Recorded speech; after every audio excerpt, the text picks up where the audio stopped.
lorsqu'il décrit le parcours de l'Africain, de son état d'australopithèque à l'Africain contemporain intelligent, ainsi que les œuvres réalisées lors de ce parcours, Joseph Kizerbo résume sa description par l'expression suivante: de la nature brute à une humanité libérée. Écoutons sa description.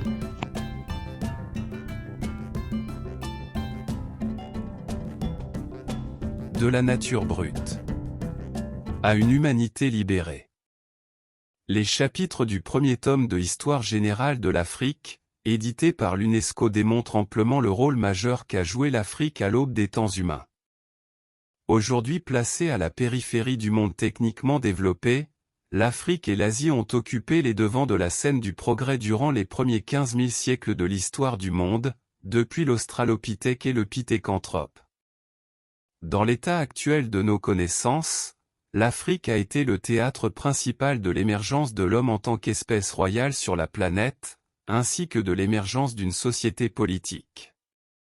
Mais ce rôle d'excellence dans la préhistoire sera relayé, durant la période historique des 2 derniers millénaires, par une loi de développement marquée au coin de l'exploitation par la réduction au rôle d'ustensile. L'Afrique, patrie de l'homme? Bien qu'aucune certitude absolue n'existe en raison de la rareté des fossiles, sols acides, fouilles encore récentes, les découvertes archéologiques classent déjà l'Afrique parmi les principaux foyers d'hominisation. Les premiers hominoïdes, le Kenyapithecus wickeri, 14 millions d'années, est considéré par certains comme l'ancêtre de la lignée humaine. Le Ramapithecus d'Asie ne serait qu'une variante issue de l'Afrique. Les australopithèques, Australopithecus africanus et afarensis, sont les premiers véritables hominidés bipèdes, explorateurs des savanes africaines. Leur cerveau montre déjà un développement important des lobes frontaux et pariétaux, signe de capacités intellectuelles avancées. Les Homo habilis et Zinjanthropes représentent une nouvelle étape dans l'évolution, avec une maîtrise d'outils. Les archanthropiens, pithécanthropes, atlanthropes, suivis des paléanthropiens, néandertaliens, et enfin de l'Homo sapiens sapiens, complètent la chaîne évolutive en Afrique. Des fossiles comme ceux de l'homme d'Elmanteta, Kenya, et de Kidish, Éthiopie, montrent déjà des traits proches des populations négroïdes. Les savants, qu'ils soient partisans d'une origine unique, monocentrisme, ou de foyers multiples, polycentrisme, s'accordent sur un point: l'Afrique contient tous les maillons de la chaîne reliant les premiers préhominiens à l'homme moderne. Proximité avec les singes africains. Les singes actuels d'Afrique, gorilles, chimpanzés, sont génétiquement plus proches de l'homme que de l'orang-outan d'Asie, confirmant le rôle clé du continent. Conditions climatiques et rôle du milieu. Contrairement à l'Europe, recouverte de glace durant le Kagérien, 200 000 ans, l'Afrique et les basses latitudes de l'Asie bénéficiaient de climats favorables. Cela permit le développement de la faune et l'apparition de techniques lithiques variées et évolutives. Ainsi, 3 traditions de taille de pierre se succèdent en Afrique durant cette période. Facteurs d'émergence de l'homme. 3 moteurs principaux expliquent cette évolution. Le milieu géographique et écologique, favorable à la survie et à l'expérimentation. La technologie, notamment la maîtrise progressive des outils. Le milieu social, qui favorise la transmission, la coopération et l'organisation. L'adaptation au milieu comme facteur clé de l'évolution humaine. Depuis la préhistoire, l'adaptation aux conditions environnementales a profondément façonné les caractéristiques physiques et culturelles de l'homme. Les traits morphosomatiques liés au climat tropical.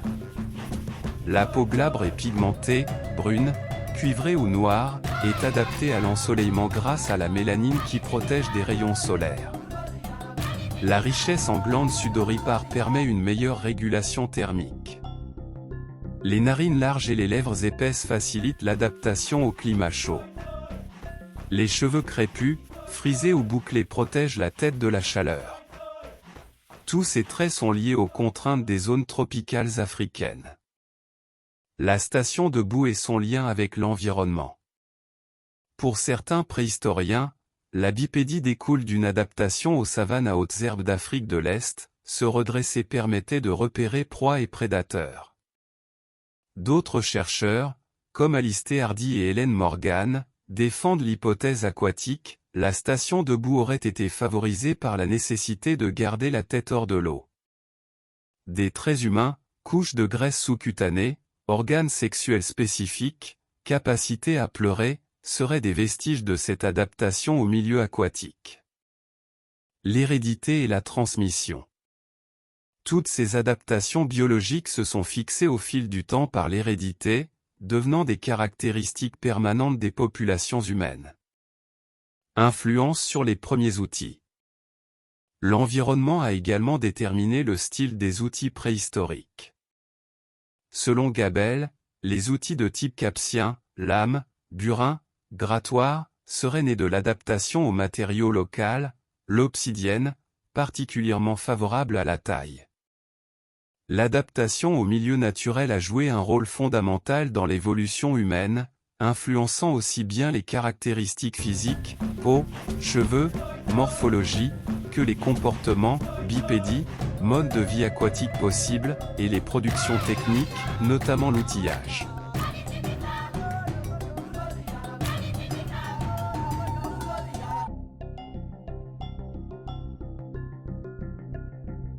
Le milieu technologique. C'est parce qu'il a été faber, artisan, que l'homme est devenu sapiens, intelligent. Les mains de l'homme libéré déchargent les muscles, ainsi que les os du maxillaire et du crâne, de nombreux travaux. D'où libération et accroissement de la boîte crânienne où les centres sensitivomoteurs du cortex se développent. Par ailleurs, la main affronte l'homme avec le monde naturel. C'est une antenne qui capte un nombre infini de messages, lesquels organisent le cerveau et le font déboucher sur le jugement, en particulier par l'idée de moyens donnés pour un but donné, principe d'identité et de causalité. Le rôle du milieu technologique dans l'évolution humaine. Le passage de l'Homo faber à l'Homo sapiens. La création d'outils a été le second facteur majeur qui a permis aux hominiens africains de se distinguer de la nature et de la dominer. La libération des mains, par la bipédie, a permis de déléguer certains efforts musculaires, favorisant le développement du cerveau et des facultés intellectuelles. La main, en manipulant le monde naturel, a nourri l'organisation cérébrale et permis l'émergence de la pensée causale et du jugement. L'évolution progressive de la taille de la pierre. Premiers outils, pebble culture, galets taillés grossièrement, hall duvet. Développement d'un travail plus conscient, dans les ateliers, l'objet final est pensé dès le début de la taille.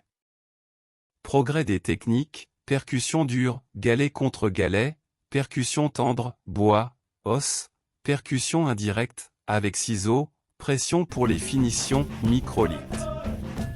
Ce perfectionnement révèle une quête d'efficacité et une capacité d'adaptation croissante aux besoins complexes, distinguant l'homme de l'instinct animal. Diversification des industries lithiques africaines. Passage du biface universel aux industries spécialisées, industries à éclat, Égypte, Libye, Sahara, Attérien, Fort-Smithien, Sangoan, Stilbayen, puis forme raffinée du néolithique, Capsien, Wiltonien, Magosien, Helmantécien. En Afrique, les phases préhistoriques se chevauchent, on retrouve dans les mêmes couches stratigraphiques des outils archaïques, évolués et même métalliques. Exemple, le Sangoan commence à l'âge de pierre et se prolonge jusqu'à la fin du néolithique.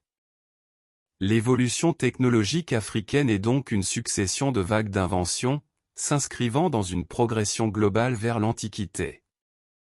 Révolution néolithique, agriculture et élevage. Avec la maîtrise des techniques agropastorales et la poterie, l'homme passe d'une économie de proie, chasse, cueillette, à une économie de production. Deux grands foyers agricoles apparaissent dès le 6e et 5e millénaire avant notre ère, la vallée du Nil, blé, orge, lin, légumineuses, fruits, tels que le melon, les figues, influencés par la Mésopotamie. La boucle du Niger, le sorgho, le mil, le riz africain, le sésame, le fonio. Autres cultures africaines, igname, gombo, palmier à huile, colatier, coton. Introduction venue d'Asie, canne à sucre, riz asiatique, banane. L'Éthiopie développe la culture du café grâce aux influences du Nil. Des sites comme Nakuru et Nyoro, au Kenya, témoignent d'une promotion de la céréaliculture. La poterie et la stabilisation des sociétés. La poterie, apparue en Afrique orientale, El Manteta, Kenya, vers 5000 ans avant notre ère, se diffuse vers le Sahara et l'Égypte. Elle constitue une innovation révolutionnaire, permettant la conservation et la transformation des aliments, et marque un pas vers la civilisation. En Égypte, le néolithique commence 3 millénaires avant l'Europe occidentale, vers 6000 à 5000 ans avant notre ère. L'agriculture et la poterie entraînent la sédentarisation, condition indispensable à la civilisation progressive. La dynamique sociale. En effet, la sociabilité a joué un rôle cardinal dans l'acquisition du langage, depuis les signaux sonores hérités des ancêtres zoologiques jusqu'aux sons plus articulés combinés de façon différente sous forme de syllabes. La phase de l'allation marquée par des monosyllabes visait à déclencher, comme par réflexe conditionné, tel geste, tel acte, tel comportement, ou à signaler tel événement accompli ou imminent. Bref, au départ, la parole fut essentiellement relation. Cependant que l'allongement de la mâchoire repoussait en arrière les organes de la gorge et abaissait ainsi le point d'attache de la langue. Le flux d'air expiré ne s'acheminait plus directement vers les lèvres comme chez les singes, mais franchissait une série d'écrans contrôlés par les centres corticaux. La dynamique sociale dans l'évolution humaine. Le rôle déterminant des interactions sociales. Les progrès qualitatifs de l'humanité ne proviennent pas uniquement des capacités biologiques ou cérébrales, mais aussi des échanges entre individus. Le facteur social a contribué à l'évolution par deux aspects, négatifs, l'élimination des plus faibles, comme dans le cas de la disparition des Néandertaliens, probablement vaincus par Homo sapiens après de longs conflits. Positif, la stimulation du cerveau, en particulier des zones liées au travail, à la parole et à la vie collective. L'émergence du langage. La sociabilité fut essentielle à l'apparition du langage. Origine, signaux sonores simples hérités des ancêtres animaux. Progression, sons articulés monosyllabes, phase de l'allation, servant à déclencher ou signaler une action. Développement lié à des modifications anatomiques, allongement de la mâchoire, repositionnement de la langue, contrôle du souffle par les centres corticaux. Le langage est donc le résultat d'une interaction entre biologie, technique et esprit, mais toujours médiée par le groupe.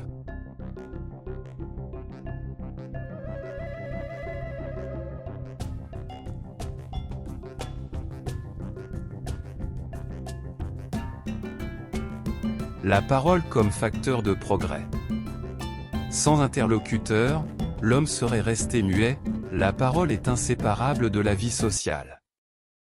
Dans de nombreuses traditions africaines, la parole est perçue comme créatrice, dotée d'un pouvoir sur les choses, dimension magique et cosmogonique.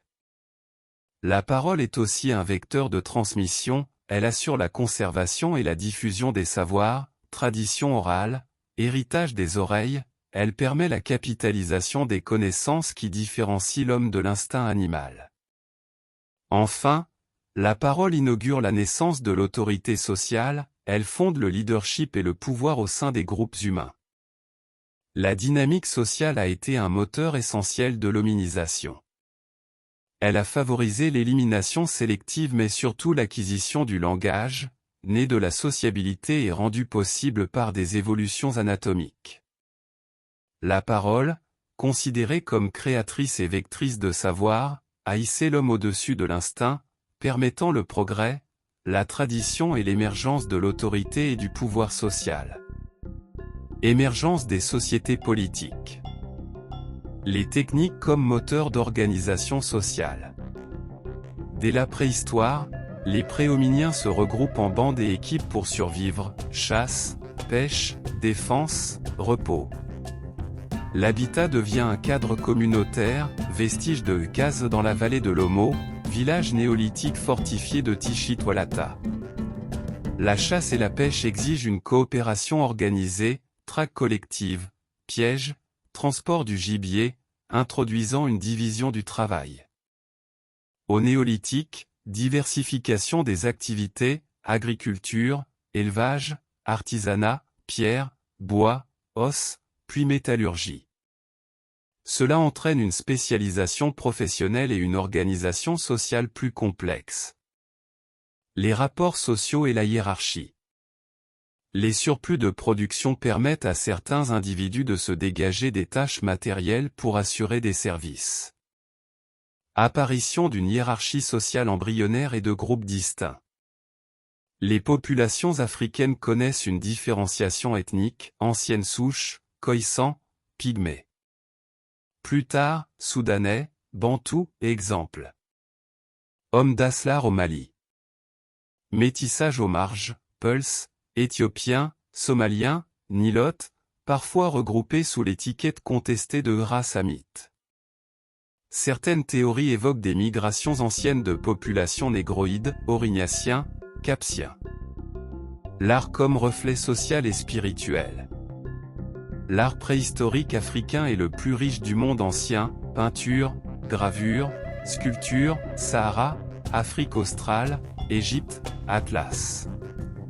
Il exprime la vie collective, chasse, rituels, affrontements, loisirs, transe. Passage progressif de la magie à la religion, chef cumule pouvoir politique et religieux. Cet art témoigne d'une évolution vers une organisation politique. Les migrations et leur rôle historique. L'essor agricole et démographique entraîne de vastes migrations. Celles-ci diffusent des styles techniques et culturels sur de grandes distances.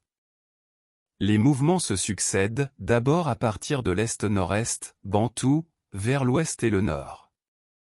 Puis reflux général vers le sud, sous la pression du Sahara devenu barrière écologique. Les migrations ont un double effet, positif, progrès, diffusion d'innovation, échange, appropriation du continent. Négatif, dispersion excessive des populations, empêchant la concentration humaine nécessaire à de grandes inventions sociales. Le rôle des leaders. Les chefs de caravane et de migration deviennent des figures fondatrices, ancêtres éponymes vénérés. Ils symbolisent la capacité des groupes à s'organiser et à avancer collectivement dans l'histoire. L'émergence des sociétés politiques en Afrique préhistorique résulte de la combinaison entre techniques collectives, chasse, habitat, agriculture, artisanat, rapports sociaux hiérarchisés, expression artistique et spirituelle, et migration de grande ampleur. Ce processus, étalé sur des millénaires, forge progressivement des communautés structurées, annonçant les bases des sociétés politiques et culturelles africaines.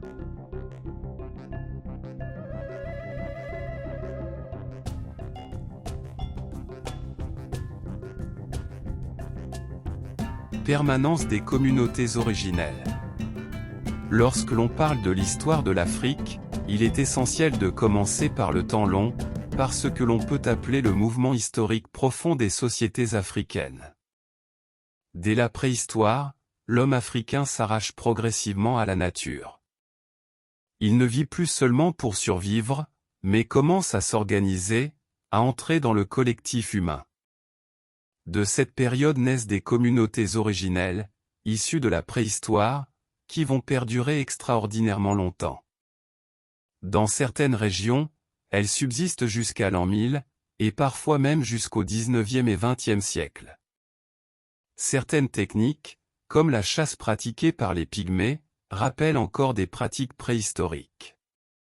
Ainsi, malgré l'éclat de grandes civilisations comme l'Égypte ancienne ou de puissants empires africains, la trame profonde des sociétés africaines reste marquée par cette continuité communautaire. Réflexion philosophique sur le sens de l'histoire. la permanence pose une question essentielle: quel est le sens de l'histoire? Plusieurs penseurs ont tenté d'y répondre. Saint Augustin rompt avec la vision cyclique du temps et propose une histoire linéaire, orientée vers un but spirituel, la cité de Dieu. Ibn Khaldun, quant à lui, fonde l'histoire comme une véritable science rationnelle. Il analyse les civilisations rurales et urbaines et développe sa célèbre théorie de l'Azabiya, cette solidarité communautaire qui fonde le pouvoir politique, avant de s'affaiblir. Karl Marx, enfin, introduit le matérialisme historique et parle notamment d'un mode de production asiatique. Mais lorsqu'on applique ces grilles de lecture à l'Afrique, on constate vite leurs limites. Les sociétés africaines présentent des spécificités qui échappent aux schémas européens ou asiatiques. Spécificités africaines des modes de production. Prenons les modes de production. Dans les sociétés africaines, la communauté primitive ne conduit pas à une privatisation progressive du sol comme en Europe. La terre reste fondamentalement collective.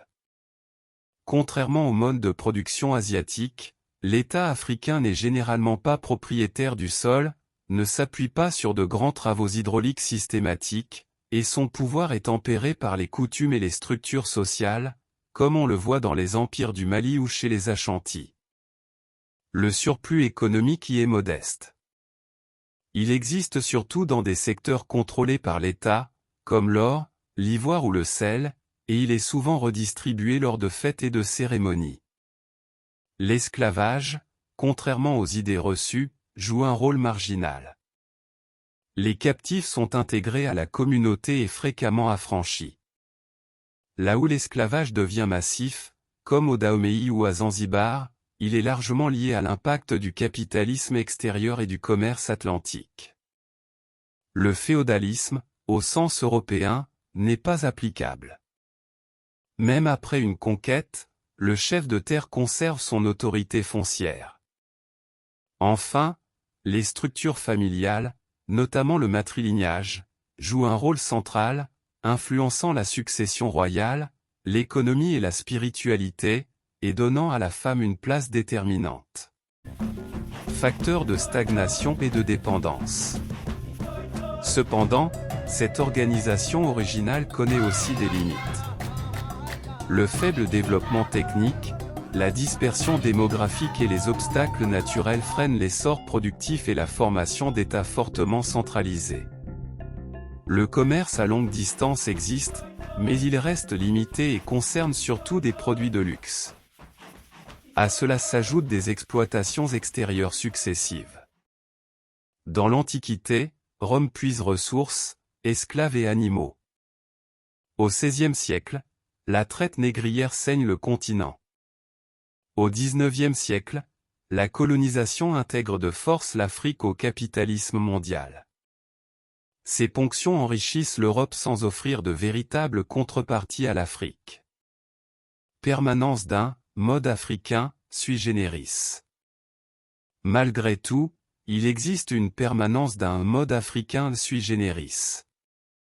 Ni esclavagisme massif, ni féodalisme classique. Mais un mode communautaire, profondément réticent à la propriété privée, qui évolue lentement vers l'État, puis vers un capitalisme imposé par la colonisation. L'État colonial devient alors le relais du capitalisme mondial, avant de laisser place aux États indépendants du XXe siècle.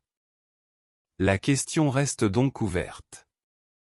L'Afrique doit-elle rester enfermée dans une logique capitaliste dépendante, ou peut-elle bifurquer vers une autre voie de développement, adaptée à ses réalités historiques? Créativité et contradiction. Enfin, il faut souligner une dernière contradiction.